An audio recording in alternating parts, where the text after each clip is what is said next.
In today's video, I'm going to show you guys how to resolve if your Bluetooth device is not showing up in Device Manager. So this should be a fairly quick tutorial and we're going to jump right into it. And we're going to start by opening up the Start menu here, just by left clicking on it one time. And you want to type in Device Manager. Best match should say Device Manager right above Control Panel. You want to left click on that one time to open it up.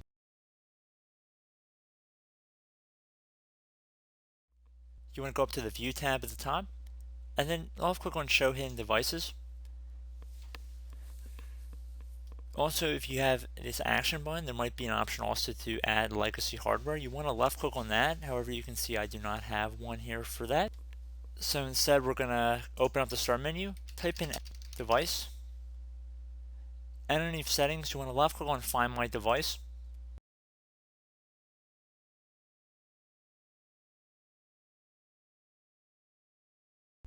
So in order to find your device, you have to have a Microsoft account here. And then it'll begin scanning for your device driver. So that's pretty much it, guys. So if you're using a local account on Windows 10, you are unable to connect to Bluetooth. So I just want to put that out there. However, if this is not your issue, you're going to go back, like I said, it would be underneath the Action tab. You would select Add Legacy Hardware, and then you would select Install the hardware that I manually select from a list, which is Advanced. And then you would go down that list until you found something that said Intel Wireless Bluetooth 3.0 plus high-speed virtual adapter.